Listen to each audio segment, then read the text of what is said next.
of the 10th. I'm Amanda Mays Bledsoe, the City Council person for the 10th District. And today I'm out here at Moondance Amphitheater in the wind and the rain to tell you a little about what's coming up this summer for our concert series. Today I'm joined by Celeste Lewis, the programming manager for Moondance Amphitheater. And this is actually put on by Lexington Parks and Recreation. It's a fantastic summer series we have here coming up here at Moondance, and I want you to tell us a little bit about it. So I know there's a lot of diverse programming coming up, and I want to say there's 3 concert series maybe. There is. And the first one's jazz? Well, Monday nights is Southland Jamboree. So this is their 2nd year here at Moondance, and we're thrilled to have them. And so they have the best in bluegrass.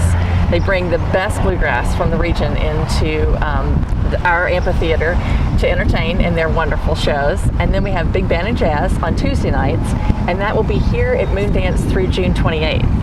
And that's great big band and jazz, and people on the lawn with their blankets and food, and those are wonderful nights of some of the best jazz you'll ever hear. And then our Friday night series, which begins June 3rd, is Summer Nights in Suburbia, and those are free Friday night concerts every Friday night through August. And those are great. I mean, we have great bands from local bands, regional bands, and the music is great, and people get really into it, and we have food trucks, and it's a lot of fun. It's a great series. It's a fantastic series. And one of the things that's different from last year is I know that some of our theaters have moved to Woodland. Yes. Well, we had Summerfest the last 2 years that we've had concerts here at Moondance. Summerfest has been the month of July. Have had 2 productions, a Shakespeare and a comedy. This year, they're moving all of that to Woodland Park, and it's sort of a homecoming for them, and because there used to be Shakespeare in the park.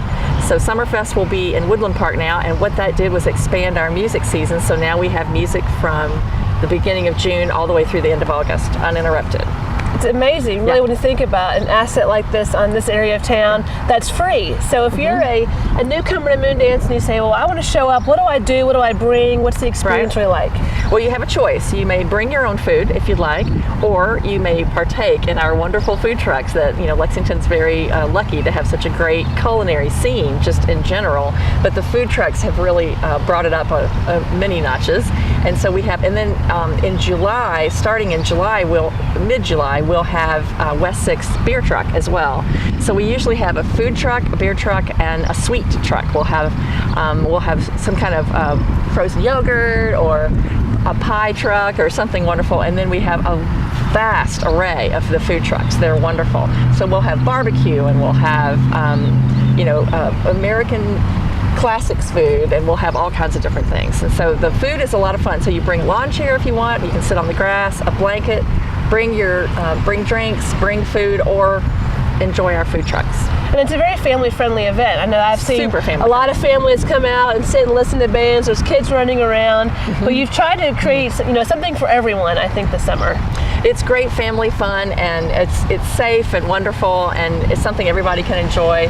And the bands are carefully chosen to be super entertaining and family friendly, and everybody has a great time. Kids dance, their parents dance, everybody has a good time.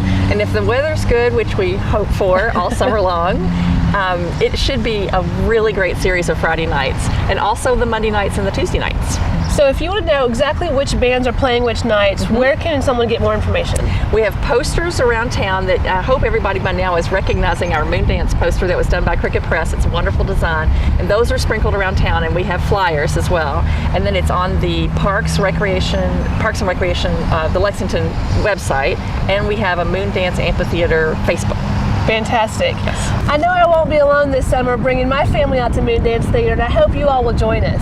For more information, be sure to check out, like Celeste says, our Facebook page on Lexington's 10th District or the Moondance Facebook page, as well as our Lexington Parks and Recreation, to find out a list of which band you think you might want to join us this summer. One of the things that makes Moondance so special is the number of unique and local artists that we get to have here at the venue. And today I'm here with one of our local artists, Bill Quinn, who happens to be a local resident and has one of the oldest bands in Lexington, Rebel Without a Cause. And I know, Bill, that tell me a little bit about your band and what you do. Our band got together in the early 80s. I joined the band in 1985, 1986, and we play rock and roll. And back then our duty was to help people get through their college years, and these days we're trying to help people get through their 40s and 50s, and that's what we do. It's our civic duty to rock this town. I love it. So all of your band members are all local? Everyone lives in Lexington and has lived in Lexington over those 30 years, 3 decades, and we have some cross-pollination with the March Madness Marching Band. 2 of our members play in that band as well. Fantastic. And you've played in a lot of venues in Lexington, I imagine. Yeah. So what makes Moondance such a special venue?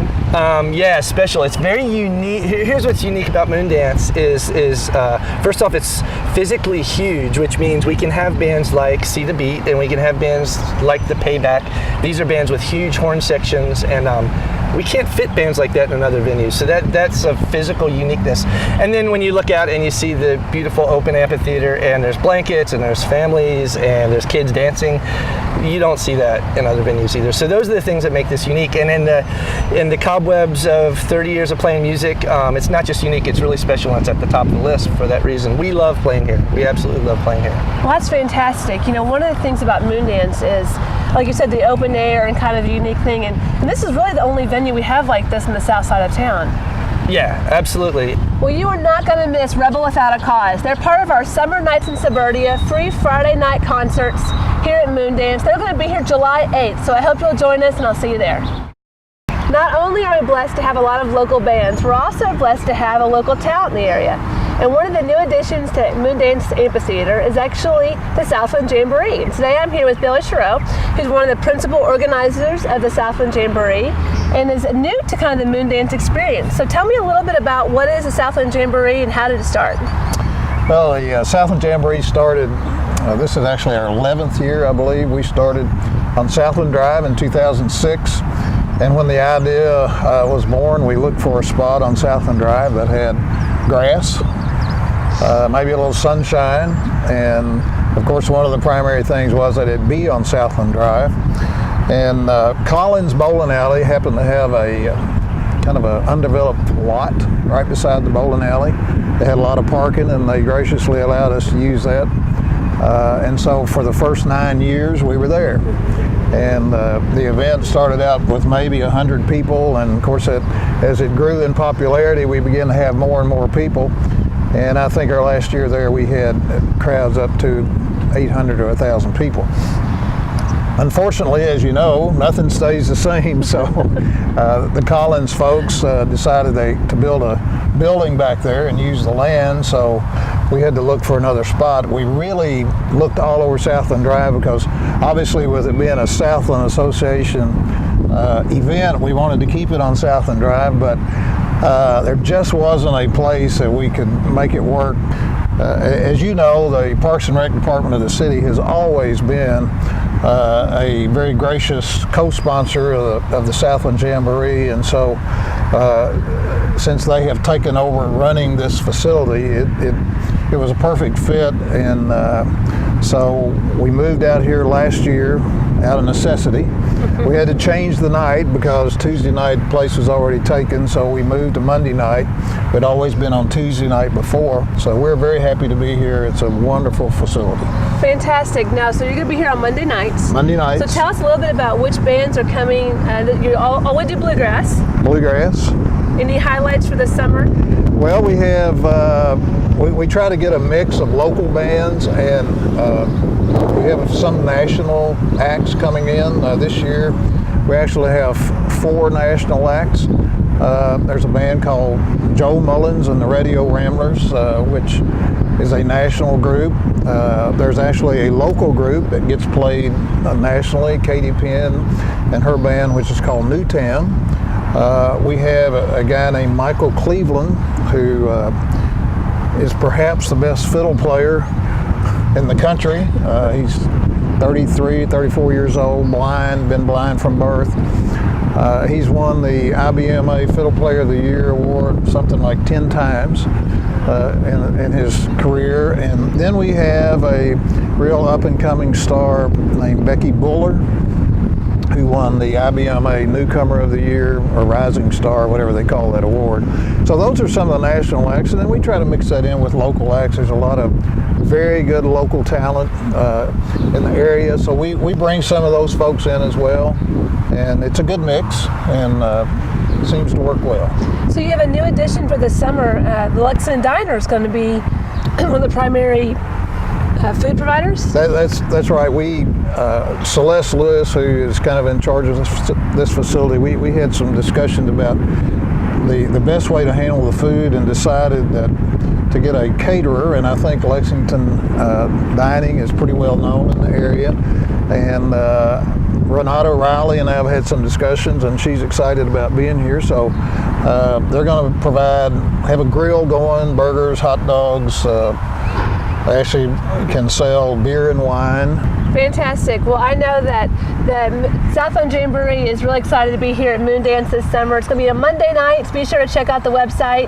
Come enjoy some bluegrass, some music, some food, and it's going to be a great week. Thanks so much for joining us.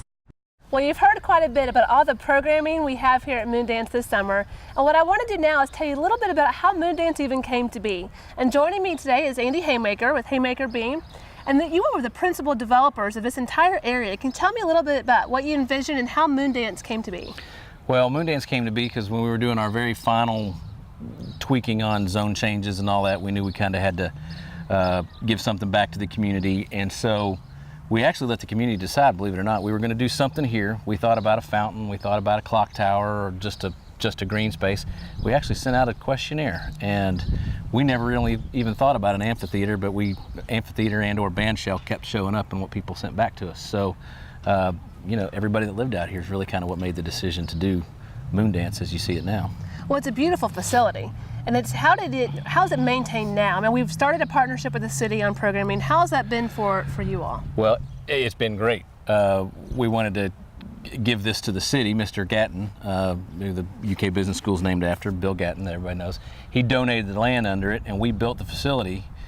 But we're not programmers, and we're real estate developers, so we didn't quite know what we were doing. So we approached Amber at the city, and said we need some help on programming it. And so they have taken off and absolutely run with it and done a stellar job, which is nice for us, because when we approached it as this business plan and started looking at it, I couldn't come up here and enjoy it. All I did was count heads and see what's everything's costing us and all that stuff. So it's worked out great. It's been great, and it's I think been very well received based on attendance and everything that we see out here all the time. Oh, I think so. I think it's been a great example of a good a public-private partnership where you've really looked out for the community, and the community's really embraced it as well. And you've had a very strong development in this area. It's very got residential and commercial all in one place. Well, it was developed as a place to live, work, and play.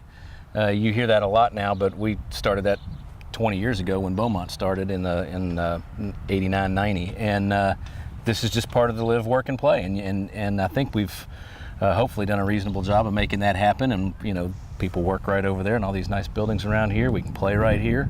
There's schools, and 5,000 people, I think, are close to it that live in Beaumont. So it's been a fun experience. We're finishing it up right now. There's just a few lots left, and here we are. And the Beaumont Commercial Association has really been one of the primary funding agencies to help make some of this programming work, right? And we're just very Correct. grateful for them. Correct, yeah. Well, one of the things we knew is, at least going into this, is that when we kind of did this public-private partnership sort of experiment with the city, is that money was going to be something people asked about. And so we ran it past the Commercial Association, which all these businesses out in the front all pay into. And we got some support, and we've been able to fund it to get the programming here. All the events are free, or most all of the events are free, not 100%. And hopefully that's been of benefit to the community to get everybody out here and get butts in the seats. Well, I think so. I know as a city, we're very grateful to the Haymaker family and to just the development in general, to making this work, and for Bill Gatton. And certainly the Commercial Association, who's made really the programming for the city be a win-win, at least for this last couple of years. And I really hope that you'll come out and join us this summer at Moondance. There's so much for everybody. It's a very family-friendly event. There's programming on a number of nights, so make sure you check our website at www.lexingtonky.gov for an invitation of upcoming events and programming. And I hope to see you at Moondance. Thanks for watching Talk of the Tent.